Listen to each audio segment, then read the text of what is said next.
Praise the Lord. இன்றைய பலப்படுத்தும் வார்த்தை ஏசாயா 58வது அதிகாரம் 9வது வசனம். Isaiah chapter 58 verse 9. நீ கூப்பிடுவாய், கர்த்தர் மறு உத்தரவு கொடுப்பார். நீ சத்தமிடுவாய், இதோ நான் இருக்கிறேன் என்று சொல்லுவார். You will call and the Lord will answer. You will cry for help and he will say, here I am. ஹல்லேலூயா.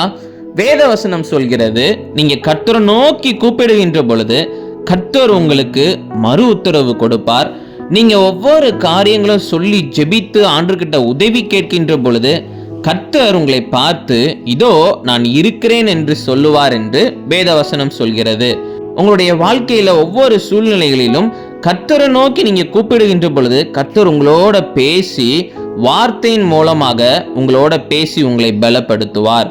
சில சமயம் நீங்க பயத்தோட அழுது ஜெபம் பண்ணி கொண்டு இருப்பீங்க. கர்த்தர் சொல்லுவார், நான் உன்னோட கூட இருக்கிறேன், எதை குறித்தும் பயப்படாதே என்று உங்களை பார்த்து சொல்லுவார். அதனால எந்த சூழ்நிலையாக இருந்தாலும், ரொம்ப பயமா இருந்தாலும் நீங்க கர்த்தரை நோக்கி கூப்பிடுங்க, கர்த்தரிடத்துல போய் பேசுங்க. கர்த்தர் நிச்சயம் உங்களுக்கு பதில் தருவார். கர்த்தர் உங்களோட கூட இருக்கிறார். அவர் உங்களை பலப்படுத்துவார். எல்லா சூழ்நிலைகளையும் எப்படி ஹேண்டில் பண்ணணும்னு சொல்லி கற்றுக் கொடுப்பார். அவரே உங்களோடு கூட இருந்து உங்களை ஆசீர்வதிப்பார். நாம் எல்லாரும் கண்களை மூடி ஜெபிக்கலாம். எங்களை நேசிக்கிற நல்ல தகப்பனே, ஏசப்பா, இன்றைக்கு அநேக தேவைகளோடு ஆண்டவரே ஏசப்பா பிள்ளைங்க ஆண்டவரே ஜெபிக்கிறாங்க. நீங்க தகப்பனே ஏசப்பா எல்லா தேவைகளை சந்திங்க.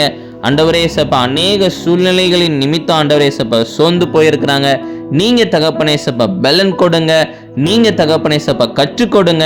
நீங்க உதவி செய்யுங்க, மகிமைப்படுங்க. இயேசுவின் மூலம் ஜெபிக்கிறோம் எங்கள் ஜீவனுள்ள நல்ல பிதாவே. ஆமேன், ஆமேன், ஆமேன். கர்த்தர் உங்களோட கூட இருக்கிறார். அவர் உங்களுக்கு உதவி செய்வார். அவர் உங்களை வழி நடத்துவார். God bless you. Have a blessed day.